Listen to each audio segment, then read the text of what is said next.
Olá, pessoal. Diretamente do estúdio da Lumos em Salt Lake City, eu sou Gilbert Gertner, presidente da Lumos.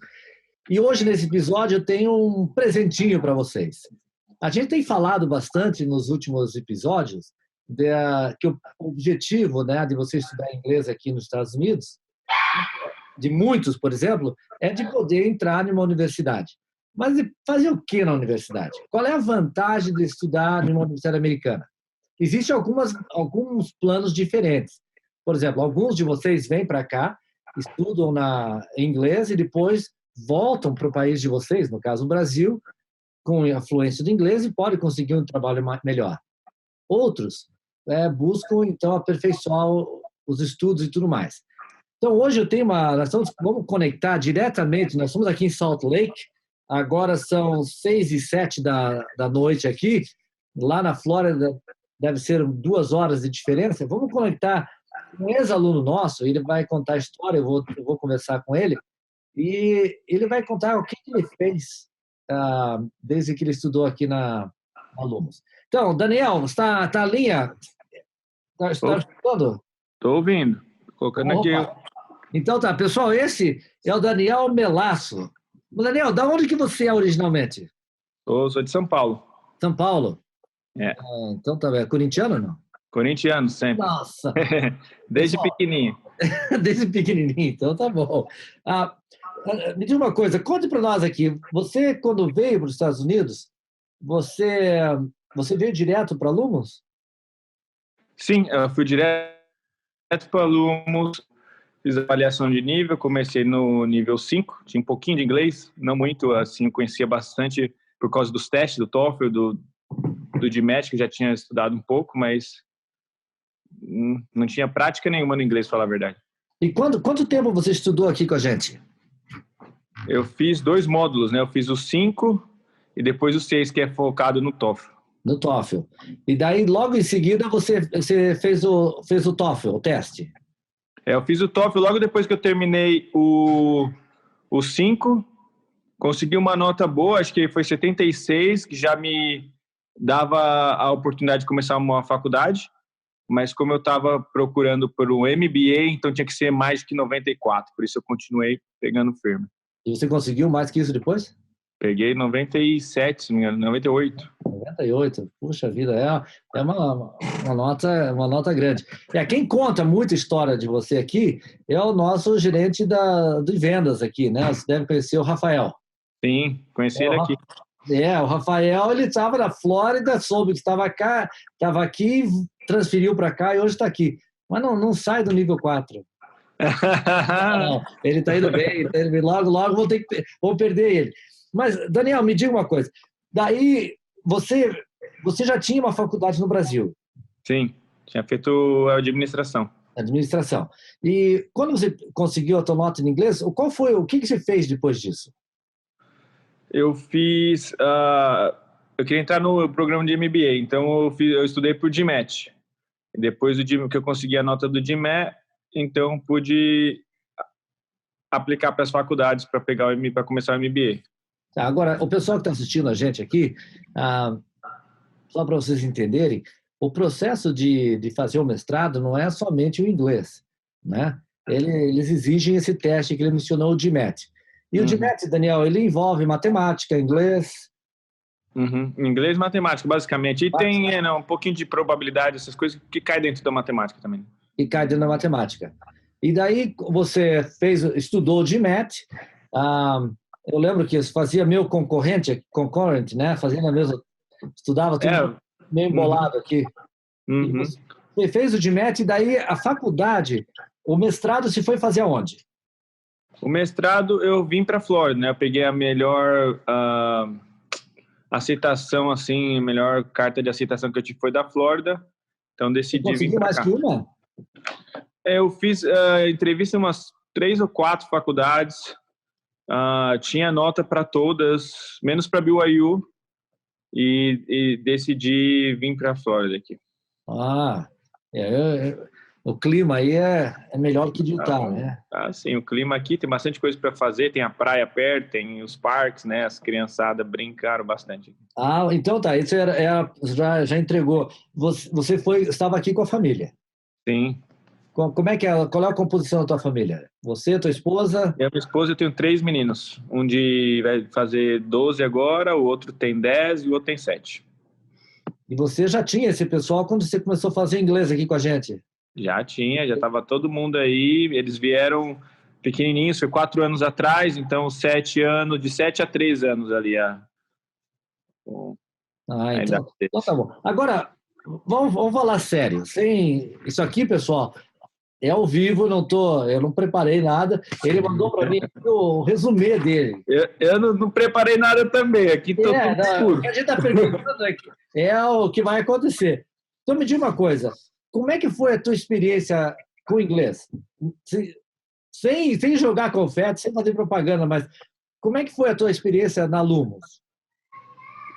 Foi muito boa, assim, eu comecei, como eu falei no começo, eu não tinha nenhuma experiência prática com inglês, nada, né? Eu tinha um pouco de conhecimento na língua, para não falar que eu não fiz nada no Brasil, eu fiz um semestre, que não foi nem um semestre, foi um avançado na cultura inglesa, um intensivo lá de 2 meses, e era isso que eu tinha, basicamente.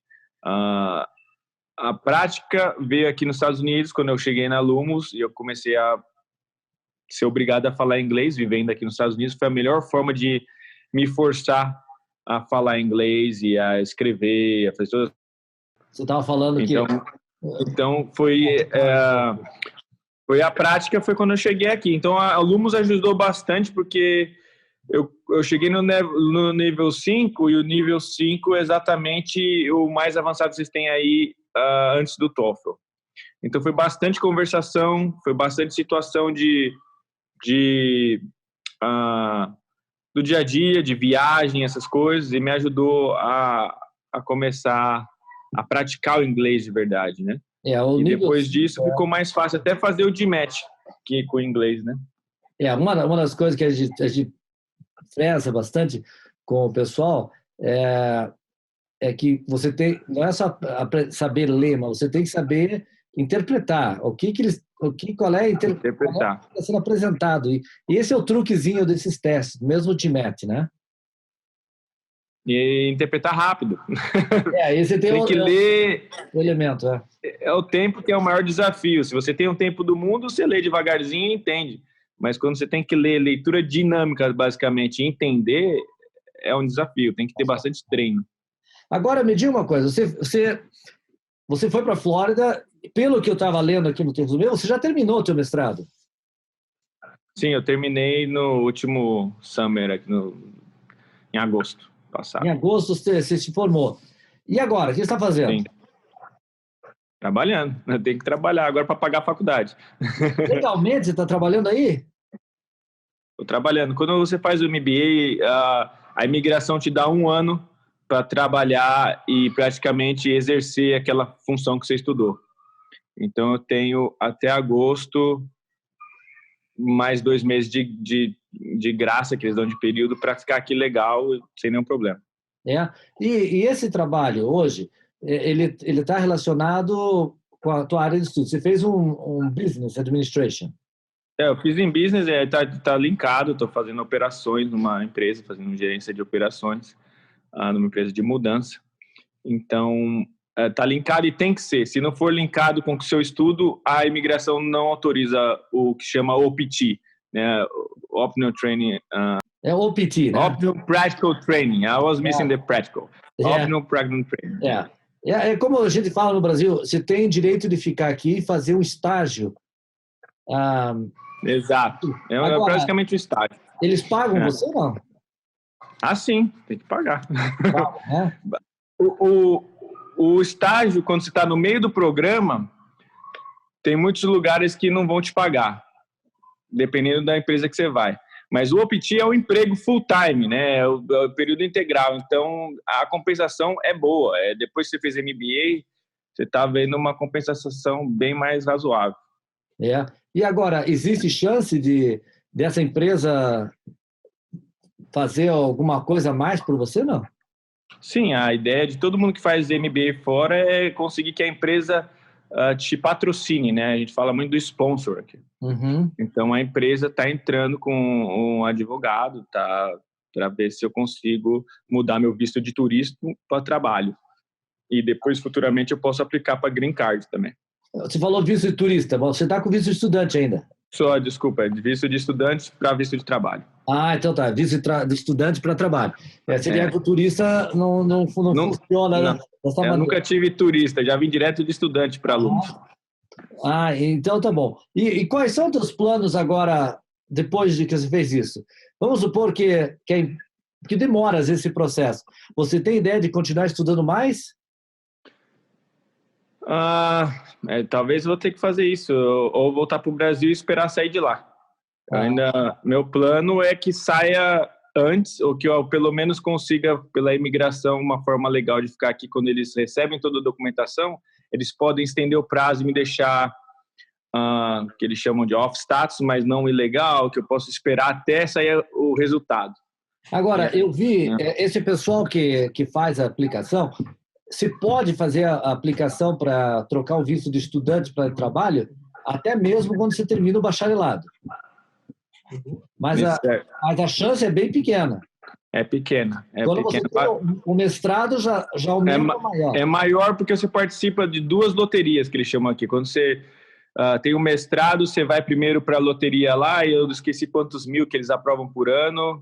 Alguma coisa como 40 mil por ano é a cota. Alcançou aquilo, acabou. Para você está na faculdade normal, então é isso. Mas se tem mestrado, você vai para uma segunda chance de outros 40 mil. Eu esqueci o número exato. É o dobro de chances de que com a pessoa normal. É o dobro de chance, porque é o dobro da qualificação, né? Tá bom. Daniel, uma coisa. Esse pessoal que está assistindo esse vídeo aqui, o pessoal que segue a gente, eles queriam ouvir de você quais são as dicas, você que passou quais são as dicas que você dá para o pessoal que está começando agora, que está lá no Brasil e tem ideia de fazer o mestrado e tem que começar como você começou em inglês. O que você recomendaria para eles? Para não procrastinar, o pessoal que quer vir para os Estados Unidos tem que começar a estudar de casa, pegar o máximo de gramática, de vocabulário que eles podem de lá. Se está procurando vir para o mestrado, que foi o meu caminho, eu já me familiarizaria com a estrutura do TOEFL e do GMAT, porque são os 2 maiores desafios para chegar lá. A experiência profissional do brasileiro é muito boa, é melhor que a do americano. Então, geralmente, a gente vem com essa vantagem. Mas se não tiver o inglês, tudo vai para água abaixo. Então, o inglês é basicamente a base para passar nos testes. Então, eu focaria primeiro no TOEFL para tirar o inglês da frente. E depois, estudando para o TOEFL, você também automaticamente se prepara para o GMAT, que é a parte do verbal, é que a maioria dos brasileiros também patina, porque é interpretação, é um outro mundo de outra língua que você vai ter que aprender os macetes e tudo mais para se dar bem. Tá, agora, a última pergunta para você. Existe bolsa de estudo ou ajuda financeira para mestrado? Tem sim. Tem que procurar. As faculdades todas têm o que eles chamam aqui de GA. Seria um scholarship para quem tem boa nota, principalmente no GMAT, e experiência profissional. Se você já tem um mestrado no Brasil, isso aí conta também. Às vezes você consegue fazer um segundo mestrado aqui e aproveitar o seu mestrado do Brasil para eliminar matéria e para talvez pegar o GA, que é scholarship. A faculdade que eu fiz aqui em Tampa, por exemplo, tinha. Eu não consegui porque eles tinham um corte no GMAT de mais de 650 pontos para entrar. Mas se eu tivesse feito mais de 650, estaria elegível para essa bolsa também. E aí varia de faculdade para faculdade. Independente se é aluno internacional ou não? Independente. Eles têm uma cota até, a maioria das faculdades tem uma cota de internacionais que eles gostam, que eles dão bolsa e tudo mais. Eu tenho um amigo que recentemente foi aprovado na Purdue, que é uma excelente faculdade aqui dos Estados Unidos, e ele conseguiu a bolsa de 100%, só vai pagar as taxas da faculdade e conseguiu por causa da experiência profissional e da boa nota que ele teve no GMAT. Exato, não, deixa o cachorro lá, não tem problema. Daniel, eu queria agradecer muito você ter dispensado esse tarde. Eu sei que aí na Flórida já é tarde, aqui ainda tem luz do dia, mas quero agradecer muito, desejar para você boa sorte nos teus planos aí, que você e a tua família possam conseguir aquilo que tanto almejam, né? E fica aí, pessoal, mais um exemplo de um aluno que veio para cá com um plano. Porque o Daniel, quando chegou aqui, ele já sabia o que ele queria. Ele não queria só aprender inglês, ele tinha que aprender inglês, fazer o TOEFL, fazer o GMAT, ir para a faculdade, e aí está agora trabalhando com uma empresa nos Estados Unidos. Continuou, né? Fazer o mestrado, o plano era fazer o mestrado, conseguir um emprego, consegui que a empresa me patrocinasse e trocasse meu visto para continuar mais tempo. E aí vai. É o sonho. Próximo ainda, depois disso, vai ser conseguir uma franquia da Lumos aqui na Flórida. Tá bom, tá marcado. Legal. Um abraço para você, para tua família. Abraço. A gente se encontra mais na frente aí, tá bom? Até abraço. Tá bom, tchau. Tchau. Pessoal, obrigado pela audiência de vocês nesse nosso vídeo hoje. Não esqueça de se inscrever no nosso canal. Pode marcar aí embaixo se houver alguma coisa que você queira sugerir para a gente agradece muito a sugerência. Tá bom? Um abraço para vocês e até semana que vem. Tchau. E aí, pessoal, gostaram do vídeo? Não esqueçam que tem mais vídeo aqui do lado. Então, toda essa coletânea aqui de vídeos vai te ajudar a preparar para a entrevista. E tem mais alguma coisa muito interessante. Então, não esqueça de dar uma olhada na nossa biblioteca aqui, tá bom? Até mais.